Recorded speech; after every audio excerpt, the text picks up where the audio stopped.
Bismillahirrahmanirrahim. Assalamu alaikum dear fellows. Today our topic is about calculus exercise 14.7 question number 41 absolute maximum, absolute minimum and different topics हमने सीखे हैं. आज की इस video में हम सीखेंगे कि ये कुछ हमारे पास एक प्रॉब्लम है, ठीक है, वर्डिंग में. इससे हम किस तरह से अपने मैथमेटिकल स्टेप बनाएंगे और किस तरह से लोकल मैक्सिमम और लोकल मिनिमम फाइंड करेंगे. तो प्रॉब्लम नंबर 21 है टेम्परेचर्स के according A flat circular plane has a slope of the region x square plus y square less than equal 1. इतनी लाइन का मतलब ये है कि एक सर्कुलर प्लेन है, ठीक है, जिसके इस रीजन के अंदर डेरिवेटिव्स एग्जिस्ट करते हैं. स्लोप का मतलब डेरिवेटिव होता है, ठीक है.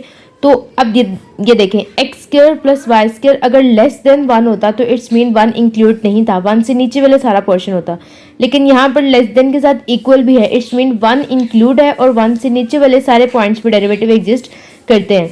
तो जो हमारे पास पॉइंट इंक्लूड है वो हमारी क्या होगी, बाउंड्री होगी.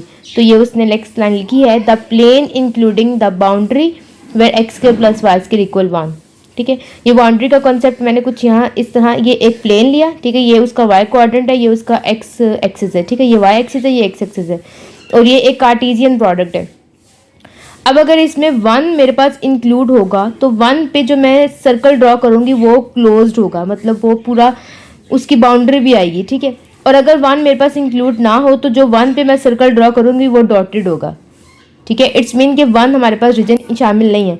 आप इसको ऐसे भी समझ सकते हैं जिस तरह हमारे पास एक इंटरवल है a, b, ठीक है. अब ये दोनों साइड से ओपन है, इसका मतलब ये है कि ना इसमें a शामिल है ना इसमें b शामिल है, लेकिन a और b के दरमियान जितने सारे पॉइंट्स आ रहे हैं वो इस इंटरवल में शामिल है.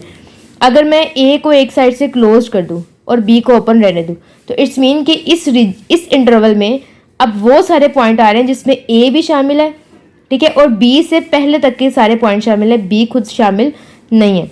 अगर मैं इसको दोनों साइड से क्लोज कर दूं a, b तो इट्स मीन कि a और b दोनों शामिल है और इनके दरमियान जितने सारे पॉइंट्स आ रहे हैं वो भी शामिल है, ठीक है. तो ये मतलब होता है बाउंड्री का कि जो पॉइंट शामिल है वो आएगा, अगर वो उस रीजन से ओपन है तो इट्स मीन वो नहीं आएगा. इस तरह अगर लेस देन 1 है तो इट्स मीन 1 शामिल नहीं है. लेस देन इक्वल 1 का मतलब है कि 1 खुद शामिल है और 1 से पीछे वाले सारे पॉइंट्स आ रहे हैं, ठीक है. ये जो हमारे पास प्लेन है इसकी ये बाउंड्री है, ठीक है, जिस पॉइंट और एक कोई पॉइंट है x, y, ठीक है, जिसपे उसका जो टेम्परेचर है वो हीट करने के बाद कुछ ये है, ठीक है. यहाँ पे x, y कोई एक पॉइंट है, ठीक है, उस पे जब हमने इस प्लेन को किसी टेम्परेचर से हीट किया है तो ये हमारे पास वो टेम्परेचर आया है. अब हमने बताना है कि प्लेट के कुछ पॉइंट्स हैं, ठीक है, उनके ऊपर हमारे पास हॉटेस्ट और कोल्डेस्ट टेम्परेचर क्या होगा. तो सबसे पहले हम कोल्डेस्ट टेम्परेचर की बात करते हैं. कोल्डेस्ट टेम्परेचर हम सेम एज इट इज़ निकालेंगे जैसे हम क्रिटिकल पॉइंट्स फाइंड करते हैं. क्रिटिकल पॉइंट फाइंड करने की स्टेप हम रिमाइंड कर लेते हैं कि जो भी हमें फंक्शन गिवन होगा उसका with respect to x derivative करके हम 0 के इक्वल रखेंगे और एक इक्वेशन आ जाएगी या एक वैल्यू आ जाएगी. और सेकंड जो हमारे पास वेरिएबल है y, उसके रिस्पेक्ट से डेरिवेटिव कैलकुलेट करके उसको भी इक्वल टू 0 रखेंगे और यहाँ से भी या तो y की वैल्यू निकल आएगी, ठीक है, और अगर नहीं तो एक इक्वेशन आ जाएगी. फिर हम इन दोनों इक्वेशंस को साइमल्टेनियसली सॉल्व कर लेते हैं और हमारे पास x और y की वैल्यू आ जाती है जो हमारा क्रिटिकल पॉइंट होता है, ठीक है. तो ये कुछ स्टेप्स थे, अब हम इनको सॉल्व करते हैं. ये हमारे पास है टी एक्स y, ठीक है. टी एक फंक्शन है और x और y उसके दो वेरिएबल्स हैं. अब सबसे पहले हम t का with respect to x derivative लेंगे. जब x के रिस्पेक्ट से डेरिवेटिव लेंगे तो इस पूरी टर्म का with respect to x derivative आ जाएगा, ठीक है. तो हम इसको इस तरह लिख सकते हैं, डेरिवेटिव ऑफ टी एक्स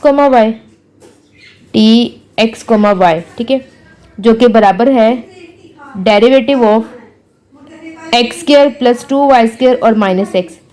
इसका डेरिवेटिव हमने लेना है, ठीक है. तो यहाँ पर इस टर्म पे भी पावर रूल लग रहा है, ये तो y है ना, तो ये x के रिस्पेक्ट से इसका डेरिवेटिव 0 हो जाएगा और ये x है तो इसका with respect to x derivative 1 आ जाएगा, ठीक है. तो tx का विद रिस्पेक्ट टू x जब हमने डेरिवेटिव लिया t का तो ये 2x माइनस 1 है, इसको हमने रखा इक्वल टू 0 और x की एक वैल्यू आ गई, x इक्वल 1/2.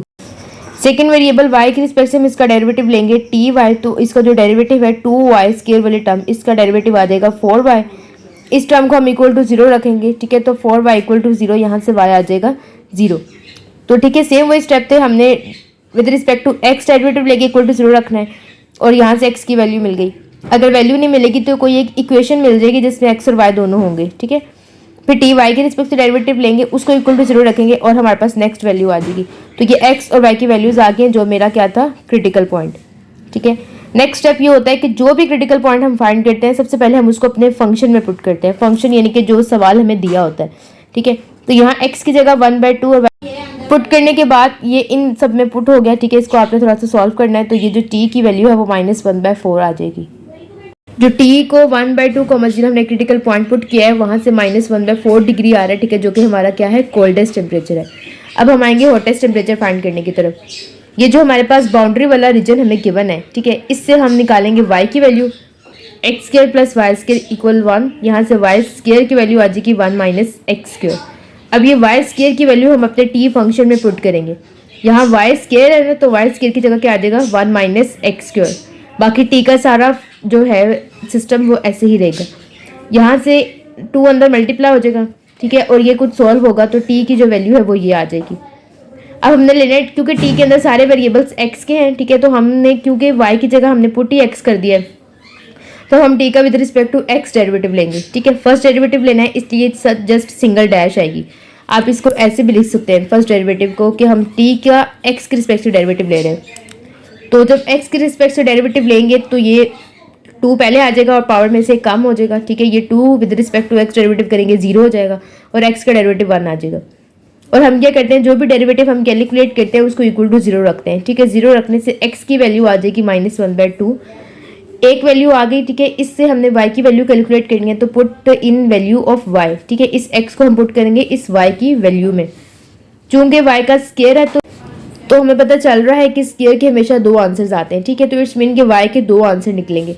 तो x की वैल्यू है -1/2, यहाँ हम पुट करेंगे तो ये हो जाएगा 1 - 1/4। इसका एलसीएम लेंगे तो ये 3/4 हो जाएगा।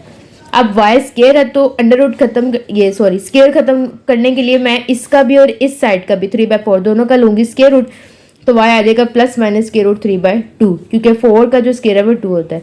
ठीक है, अब x की a की वैल्यू थी और y की आ गई हैं 2 वैल्यूज़। ठीक है, तो t की वैल्यूज़ क्या हो जाएंगी, -1/2 √3/2 और -1/2 -√3/2। ठीक है, x की वैल्यू सेम रहेगी और y की 2 डिफरेंट वैल्यूज आ जाएंगी।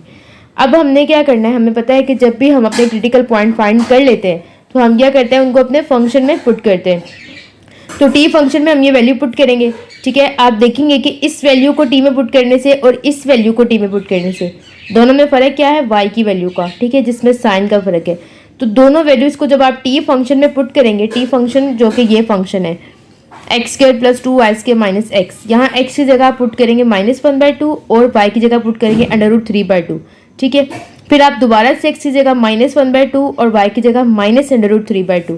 ठीक है, जब आप ये पुट करेंगे और इसको सॉल्व करेंगे तो आंसर आ जाएगा 9/4, जो कि इक्वल है 1/4 डिग्री। ठीक है, क्योंकि हम टेम्परेचर फाइंड कर रहे हैं इसलिए डिग्री आएगा। तो ये था हमारे पास क्वेश्चन नंबर 41, जिसमें हमने क्या किया, सबसे पहले अपनी बाउंड्री को अपने फंक्शन को यूज़ किया। ठीक है, और उसके हमने डेरिवेटिव्स लिए, फर्स्ट और सेकंड डेरिवेटिव लिए, क्रिटिकल पॉइंट आ गया, उसको फंक्शन में पुट किया तो कोल्डेस्ट पॉइंट आ गया।